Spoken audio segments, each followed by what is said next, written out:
There is a stage of contact in which the encounter stops being primarily about the fact that contact occurred. The presence has already been recognized, the threshold has already been crossed, and communication has already become possible enough that the human mind is no longer occupied only with proving that something is there. Attention begins to shift from presence to content, from recognition to participation, from the question of who is speaking to the question of what is being shown. This is where many reports become difficult to describe, because the exchange does not always resemble conversation in the ordinary human sense. Something may be communicated without arriving sentence by sentence, and the receiver may discover that understanding appeared before they could identify the moment in which it was received.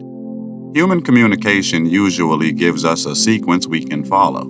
A person speaks, words enter awareness, meaning is assembled, and afterward we can often remember enough of the sequence to say how we learned what we learned. But an exchange occurring through unfamiliar forms of intelligence may not preserve that order. A person may first become aware that they know something, and only afterward attempt to reconstruct how the knowing entered consciousness. This reversal matters because the mind is accustomed to treating the path of information as evidence of its legitimacy. When the path disappears while the information remains, the receiver is left with knowledge whose origin cannot easily be inspected. This is one reason the word download appears so often in descriptions of anomalous contact. It gives language to the experience of receiving something faster than ordinary cognition seems capable of processing it. Yet the word can also mislead, because it suggests a familiar machine model in which one system places a packet of information into another. Human consciousness may not work that way, and whatever participates in contact may not be using consciousness that way either. What feels like information being inserted may instead be an abrupt increase in access to relationships that were already present but unavailable. The experience of receiving and the experience of remembering can become almost indistinguishable when access changes faster than interpretation. You have encountered smaller versions of this without anything extraordinary happening. You struggle with a problem for hours, stop thinking about it, and later discover that the answer has somehow organized itself. You meet someone and recognize something about their character before you can name the observations that produced the recognition. You wake from sleep with an entire emotional understanding that did not exist in language the night before. Nothing necessarily entered you in those moments, yet consciousness acquired access to something it could not previously hold in the same way. Contact magnifies the question already hidden inside ordinary cognition. How much of knowing is acquisition, and how much of knowing is accessibility? That distinction becomes important because people often assume that unusual knowledge proves an unusual source. Sometimes it may, but completeness alone cannot establish origin. The mind is capable of producing integrations that feel foreign simply because the conscious personality did not witness their formation. A pattern can be assembled beneath awareness until it crosses a threshold and appears almost fully formed. At the same time, the possibility of genuine external transmission cannot be dismissed merely because internal processes can produce similar experiences. The difficulty is that both possibilities can leave the same first-person signature. I did not know this, and then somehow I did. The receiver may therefore become preoccupied with authorship. Did they tell me this? Did I remember it? Did my own mind create it? Or did the encounter activate something that belonged to me in a deeper sense than I previously understood? The question seems simple until you notice that ordinary identity depends heavily on confidence about where thoughts come from. You call something your idea because it appeared within your consciousness, even though you rarely witnessed the full process that produced it. You call something another person's idea because you remember hearing them say it, even though what remains in you may already have been transformed by interpretation. Contact exposes how much ownership of knowledge depends on narrative memory rather than direct observation of cognition itself. If an exchange becomes deeper, the intelligence involved may not be limited to presenting statements. It may instead present environments in which understanding becomes possible. A human teacher can explain gravity on a board, but a carefully designed experiment may allow the student to encounter the relationship directly. The difference is subtle but enormous. Explanation gives a representation, while environment alters what can be perceived. Reports of teaching spaces, chambers, demonstrations, constructed landscapes, or immersive scenes may belong to this distinction. The environment itself could be part of the communication rather than merely the place where communication occurs. This does not require assuming that every reported environment is a literal physical room somewhere inside a craft. Some may be physical, some may be dreamlike, some may be mediated through consciousness, and some may occupy a category for which human language has not yet developed useful boundaries. What matters is the function such an environment performs. If ordinary language cannot carry an unfamiliar relationship, then the receiver may need to experience that relationship rather than hear it described. A multi-dimensional system cannot necessarily be taught efficiently through a string of nouns and verbs. The mind may need to be placed inside a sequence that allows perception itself to reorganize. Consider how differently you understand fire after touching heat than after reading the word hot. The sentence may be accurate, but experience produces a kind of comprehension that description cannot duplicate. Much of human learning already depends upon this principle, which means an unfamiliar intelligence would not need to invent it. It would only need greater control over the condition in which human perception forms meaning. A teaching environment could therefore be less like a classroom and more like an instrument designed around the architecture of the learner. What is being taught may be inseparable from what the learner is temporarily allowed to perceive. This creates another difficulty for memory. If the learning happened through a state of consciousness different from ordinary waking organization, the person may return carrying consequences without carrying the entire experience. They may remember fragments, images, spatial arrangements, emotional tones, or moments of extraordinary clarity while losing the transitions that connected them. Later, something in ordinary life may activate one fragment and suddenly make another available. The person then experiences what appears to be recovered memory, though recovery may not be the only possible description. It could also be that access is being restored in stages because the original experience exceeded the organizing capacity of the identity that returned from it. Memory is often treated as if it were a storage room containing finished recordings.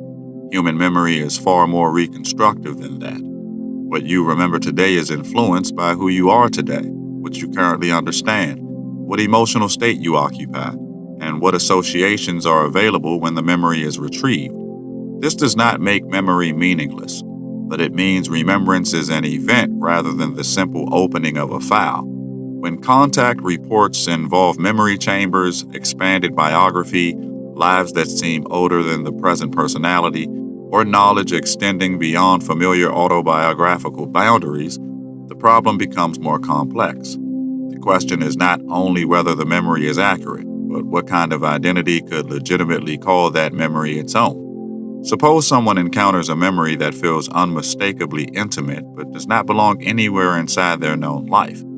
The first impulse may be to categorize it: past life, transmitted record, symbolic sequence, ancestral material, artificial construction, imagined scene, or some deeper memory of consciousness itself. Each label provides temporary stability because labels restore the familiar relationship between experience and explanation. Yet the intensity of recognition may precede every label. The person may feel with unsettling certainty that something is theirs without being able to explain what the word theirs means in that context. Ownership becomes less about possession and more about resonance. This is where contact begins placing pressure on identity rather than merely belief. A belief can change while the believer remains fundamentally intact. You can revise your opinion about life elsewhere in the universe and continue going to work, recognizing your family, paying bills, and remembering your childhood exactly as before. But if the exchange alters what counts as your memory, the boundary of the self becomes less stable. The person who entered the encounter may no longer be large enough to contain the person who leaves it. Nothing dramatic needs to happen externally for that expansion to become psychologically demanding. A strange consequence follows. The more convincing the experience becomes internally, the less useful certainty may become. If you decide too quickly that every unfamiliar memory is literally yours, identity can inflate around material it has not learned to interpret. If you decide too quickly that every unfamiliar memory is fantasy, the mind may defend its existing boundaries by refusing information capable of challenging them. The mature position is difficult because it requires intimacy without premature ownership. You may need to let an experience matter before you know exactly what it is. That same discipline becomes even more important when the exchange concerns purpose. Contact narratives frequently include moments in which a person believes they have been shown why they are here, what they are meant to do, or what role they carry within a larger process. Such experiences can be transformative, but they are also vulnerable to one of the oldest distortions in human psychology. The revelation of function can become the fantasy of rank. A person hears responsibility and translates it into specialness because the ordinary personality still interprets importance through hierarchy. Yet, genuine purpose may operate in the opposite direction. If a person becomes aware of a larger responsibility, the result may be less fascination with themselves rather than more. They may feel accountable for how they speak, how they behave, what they create, what they reinforce, and whether their life actually expresses the understanding they claim to have received. The revelation does not necessarily say that you matter more than others. It may reveal that what moves through you carries consequences you can no longer pretend not to see. Purpose, in that sense, is not elevation but obligation becoming visible. You already know the difference between these two movements in ordinary life. When someone truly understands their responsibility, they often become quieter about their importance and more precise about their conduct. The parent does not become superior to the child because responsibility has increased. The physician does not become spiritually higher than the patient because a specific function has been entrusted to them. Function tells you what must be carried, not what rank you occupy in existence. Any contact teaching that increases self importance while decreasing responsibility deserves careful examination. This does not mean every mission experience is false or psychological compensation. It means the experience must be watched for what it produces. If someone believes they have been given a profound assignment but becomes less capable of listening, less able to tolerate disagreement, more convinced of personal exemption, or increasingly dependent on being recognized as chosen, the claimed revelation may have been absorbed into an older human hunger. Information can be genuine and still be distorted by the receiver. A clean signal entering a complicated personality does not guarantee a clean interpretation. The exchange, therefore, cannot be evaluated only by the spectacular nature of what was shown. A chamber, a world, a map, a sequence of lives, a technological demonstration, or a cosmic history may capture attention because the content is unusual, but the deeper evidence may lie in what happens to the receiver afterward. Does the information create coherence without rigidity? Does it expand perception while preserving the ability to question? Does it deepen responsibility without building a throne around the person who received it? The transformation of the receiver may tell you more about the quality of the exchange than the strangeness of the imagery. This begins to reveal why contact at this stage is not simply communication between two separate minds. The boundary between sender, receiver, information, and interpretation becomes unstable. The intelligence may present something, but the human consciousness must still supply structure through which that something becomes understandable. The resulting knowledge may therefore belong completely to neither side. It may be an emergent product of the relationship itself, something formed because these particular systems of awareness enter contact under these particular conditions. Human conversation already does this more often than we notice. Someone says a sentence they have said many times, yet on one particular evening you hear something in it that neither of you consciously intended. Their words meet your history, your readiness, your emotional state, and your current questions, and a new understanding appears between you. It would be inaccurate to say they alone gave it to you, but equally inaccurate to say you invented it independently. The meaning emerged through relationship. Contact may extend this principle beyond anything ordinary communication has taught us to expect. If so, then asking where the knowledge came from may eventually become less important than understanding the conditions under which it became available. The exchange could involve transmission and recognition simultaneously. Something external may provide the pattern, while something internal provides the capacity to recognize it. A teaching environment may not place knowledge into an empty person, but create the exact pressure under which latent organization becomes visible. The receiver may experience revelation not because nothing existed before, but because something previously divided has suddenly become capable of seeing itself as a whole. And this is where the stage becomes genuinely transformative. The person may return with no object they can display and no sentence capable of proving what occurred. Yet the architecture through which they understand themselves may have shifted. Memory may feel wider. Purpose may feel less optional.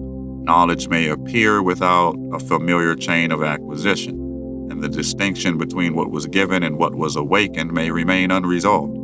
The exchange has then moved beyond the transfer of information, because information can be received while identity remains unchanged. What has occurred instead is an encounter after which the receiver can no longer return completely to the person who believed knowledge only belonged to what they could remember learning.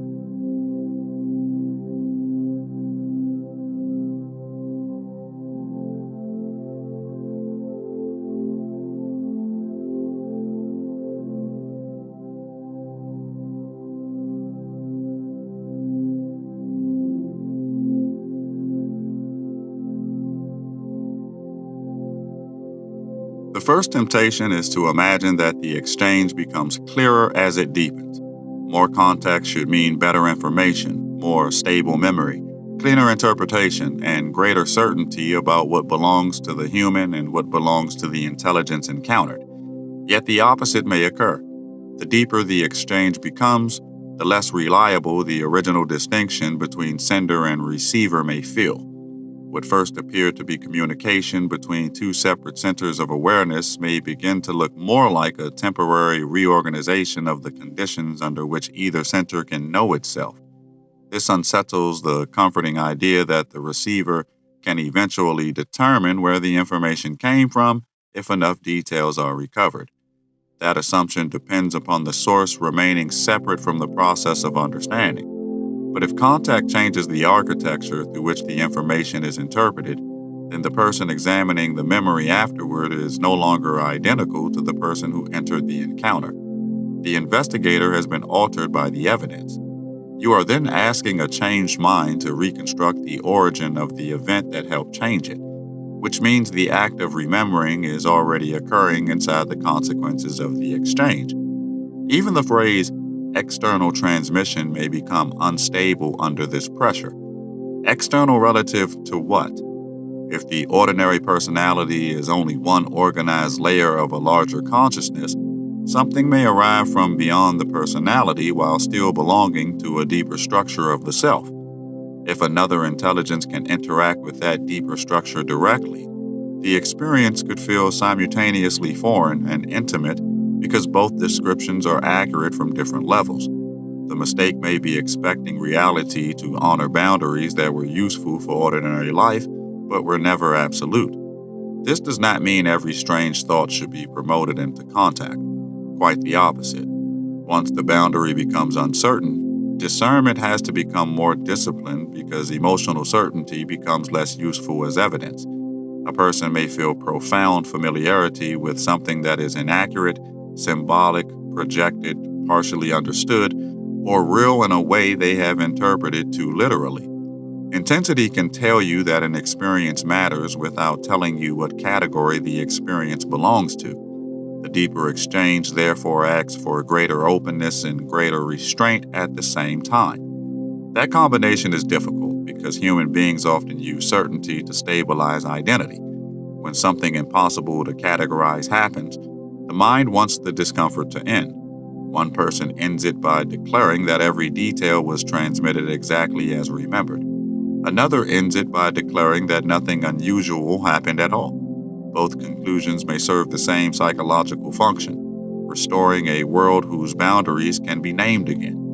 Remaining with the uncertainty requires tolerating the possibility that the event was meaningful before its mechanism is known. But a second destabilization appears when we examine the information itself. We often assume that the intelligence participating in the exchange knows what it is showing and intends the human being to receive exactly that content. This assumption feels reasonable because intentional communication is the model we know.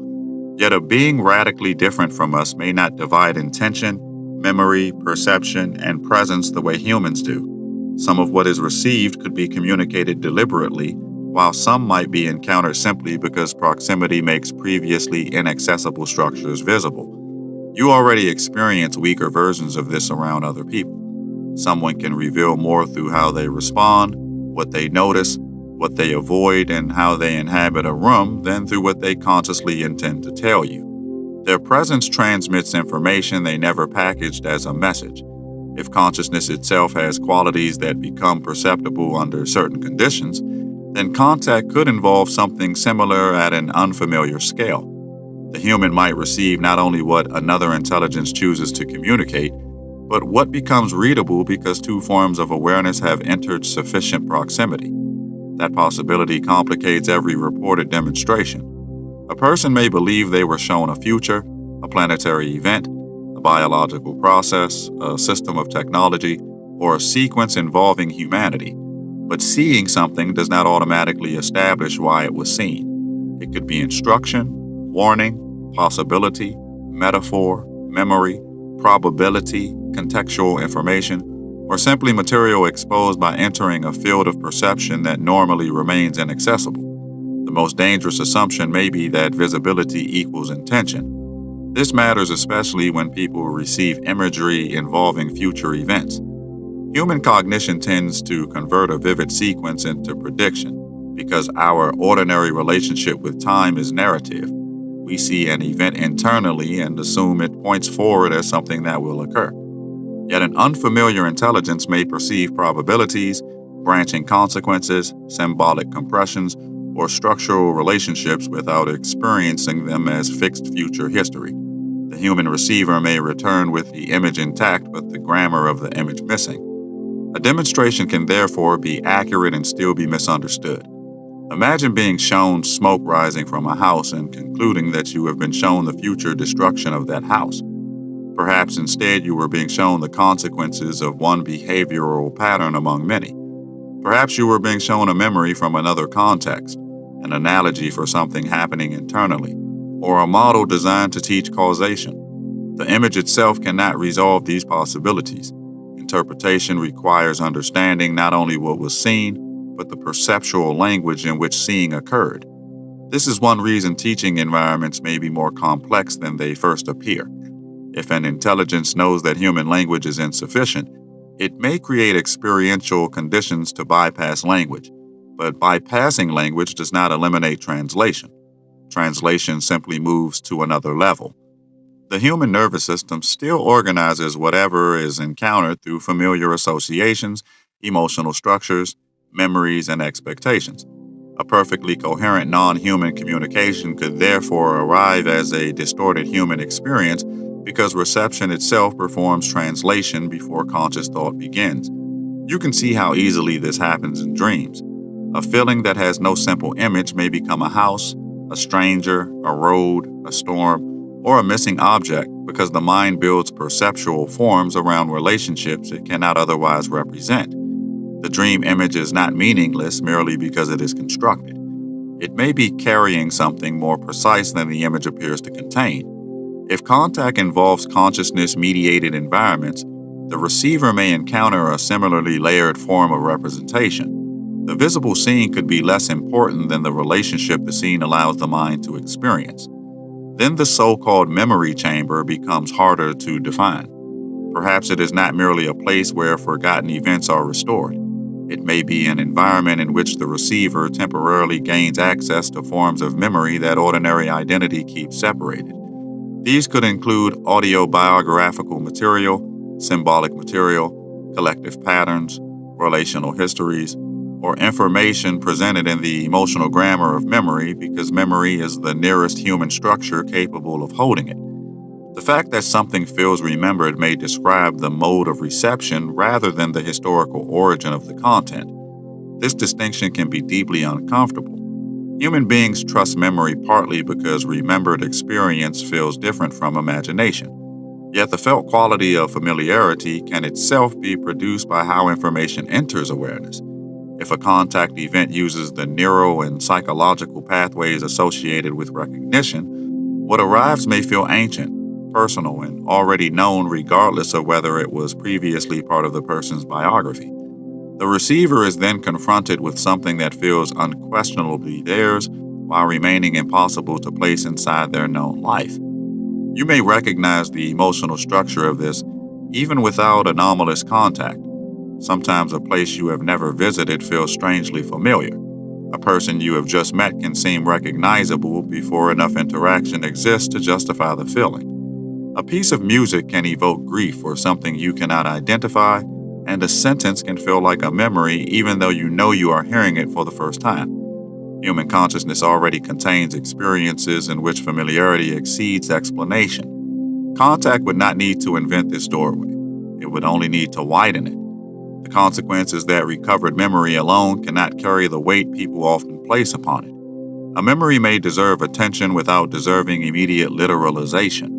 Something can transform you before you know whether it records history, symbolizes relationship, reveals a larger identity, or emerged through the encounter itself. This is not a demotion of the experience. It is a refusal to make the experience smaller by forcing it prematurely into the first category the personality knows how to defend. Mission revelation becomes even more vulnerable under these conditions. If memory can expand, identity can become less local, and meaning can arrive with enormous emotional force. Then purpose may feel less like a choice and more like recognition. A person may suddenly see their life as part of a larger pattern and experience an undeniable sense that they are here for something. But the feeling of recognition does not tell them how literally to interpret the role. A genuine encounter with larger responsibility can still become distorted when translated through a personality trained to equate significance with exceptional status. The distortion often begins subtly. The person does not initially think, I am superior. They think, I have been trusted with something important. But if the responsibility remains abstract while the identity around it becomes increasingly elaborate, the center of gravity shifts.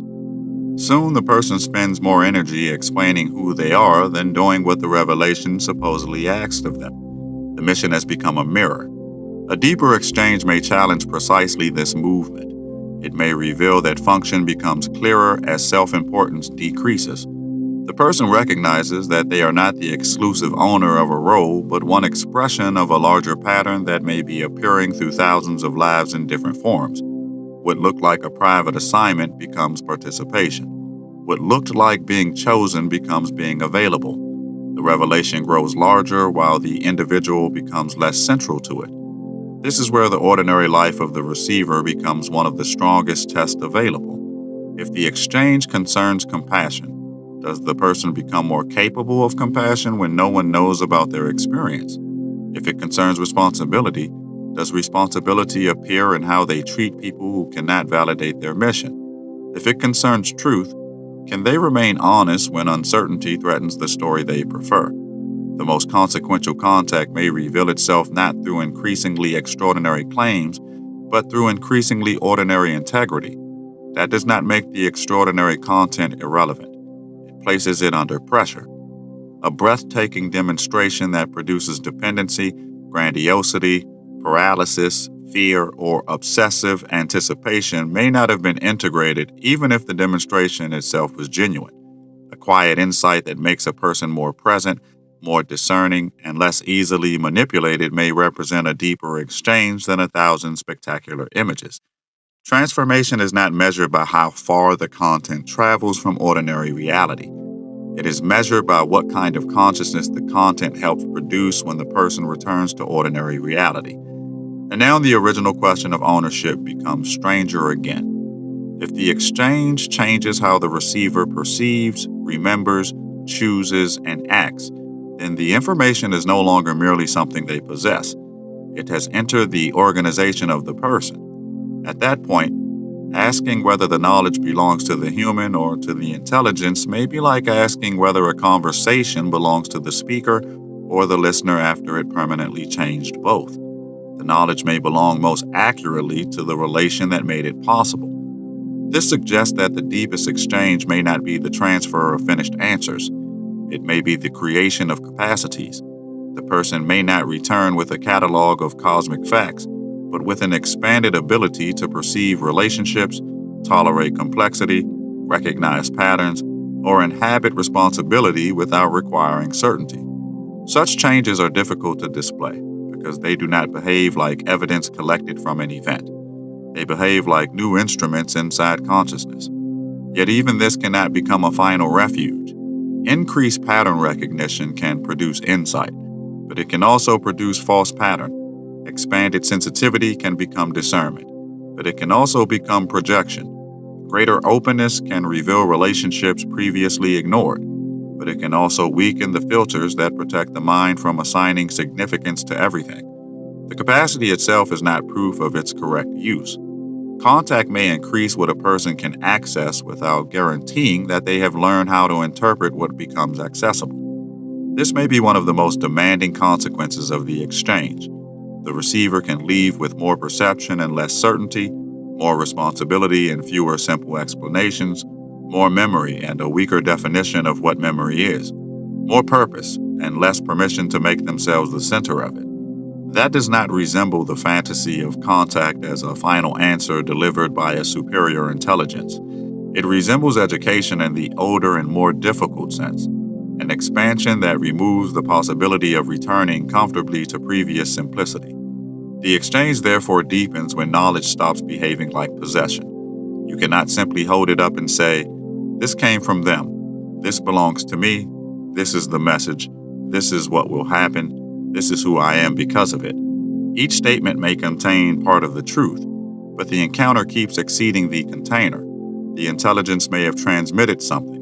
The receiver may have awakened something. The relationship may have generated something neither side carried in isolation, and interpretation may still be unfolding long after the event.